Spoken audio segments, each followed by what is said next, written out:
I guarantee none of you know what this is. None of you. The best tank in the game, and I'm not even joking.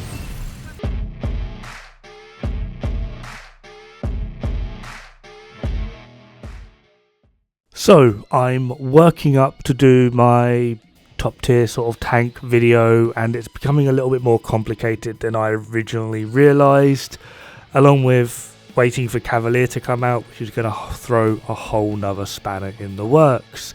And then I realised something. Tanking in this game is very different to pretty much every other game where you have set roles. So I was like, okay, what do we actually have in the Division that allows us to do what is considered to be the standard tanking mechanism that we have in pretty much every other game? Well, the answer was actually pretty damn simple, and I honestly don't know why I didn't figure it out sooner. So, the idea of a tank isn't just to absorb damage, it's to generate aggro. So I would like to introduce you to my lovely assistant, Derek the Decoy, who is, by himself, the best tank in the game. And I wish this was actually a joke. I really do. Look, they don't give a fuck about me. Hi guys, I'm over here. Hello.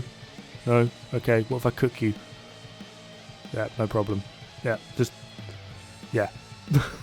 This is why I have reserved myself in only referring to tank builds as blue builds. I will stretch to things like key tank and stagger tank, because the idea for them isn't actually to, well, particularly in part of key tank, to generate and draw aggro as well as then tank the damage. They just have to remain stationary, so being somewhat tanky is your best option. Stagger tank, on the other hand, is actually a true tank. You use the sticky to generate aggro, and then from there you basically just face tank all the damage from Morozova and everything else coming at you. So in terms of like actually being a tank, we actually only have two setups. One is just going to be skill tier 6 with a decoy. Doesn't matter what else you put on it, you just need skill tier 6 decoy. And the other is stagger tank. Everything else is just a blue build. And I say this just because I've done an obnoxious amount of research on this. But I am just going to resort to wiki, just because the general definition is the same everywhere. So this is the one you can find on wiki. A tank or meat shield is a character class commonly seen in co-op video games such as real-time strategy games, roleplay games, fighting games, multiplayer online battle games, and MUDs, whatever the fuck MUD is. So considering Division's a roleplay game, we have tanks. Tank characters deliberately attract enemy attention and attacks, potentially by using game mechanics that force them to be targeted. To act as a decoy for teammates, since this requires them to endure concentrated enemy attacks, they typically rely on a high health pool or support by friendly healers to survive while sacrificing their own damage. Now, the idea of a blue build does encompass most of that. You sacrifice your damage so that you can weather maybe 2 more attacks. Congrats. And I do mean that quite literally. What I have on now is actually my tank build. You don't need to guess how well this goes. It just doesn't go at all. It's a epic failure. So the next part is, considering we're able to sacrifice our damage just so that we can take a few more attacks, it's the mechanic in which we're able to take those attacks. We have healers, and obviously we have a bulwark shield. So far we're not looking too shabby, but the main purpose of being able to do all of this is if we are able to generate the aggro. Considering that the players, regardless of what build you have, whether you throw out shields, etc, etc, all generate the same amount of aggro, you are by definition not a tank.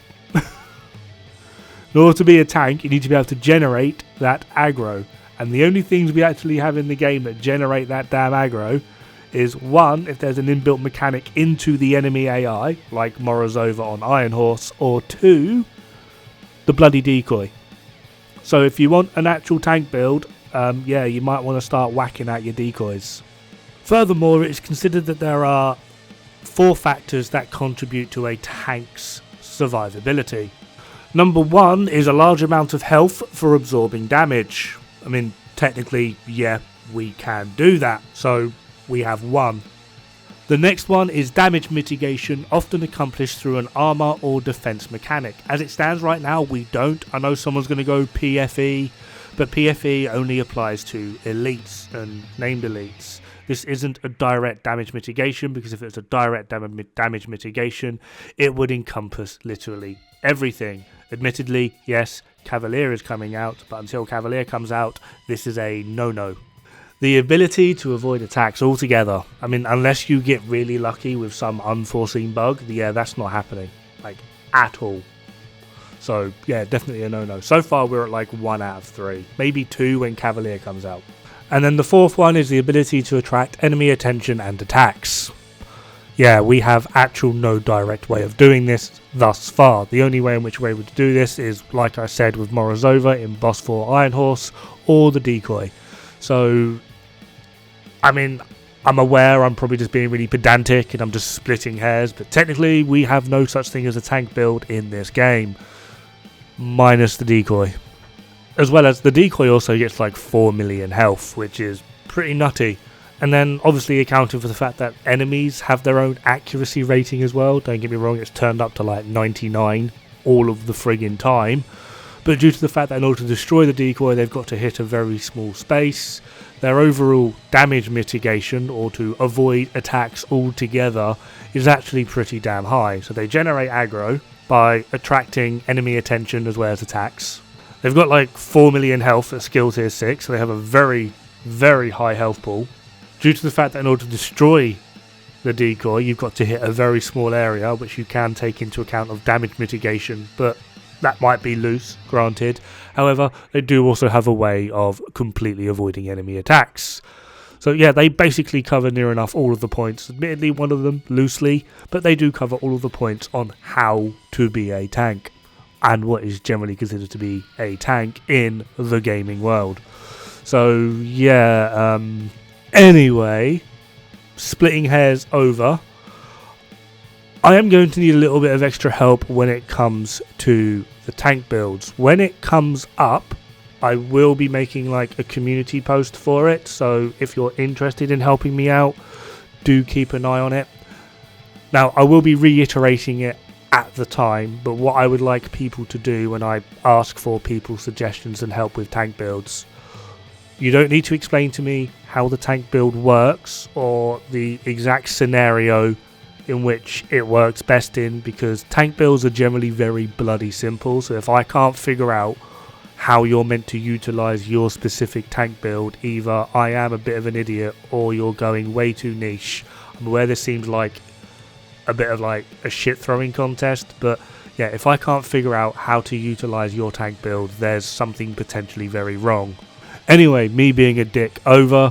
In the near future, hopefully just after Cavaliers come out and I can start farming it, I'll be putting a community post up asking for a little bit of help and advice with tank builds. As you can probably tell, they're not my forte. When this happens, what I would like people to do, if you wish to help me, is go to the MXWatt GitHub site, which looks a little bit like this, fill your build out, and then just copy the link and leave it as a comment. Now, because tank builds are very easy to figure out, I don't need to know how you run your tank build. This is going to be a nice little surprise for me, figuring it out. And if I can't figure it out, you've possibly gone the wrong way with your tank build. Now, when it comes to tank build, Foundry, High End, and Cavalier are your best bet. Yes, Heartbreaker can act as a tank, but the moment you hit maximum capacity with Heartbreaker, you are forced to stop and start again. This is not a tank.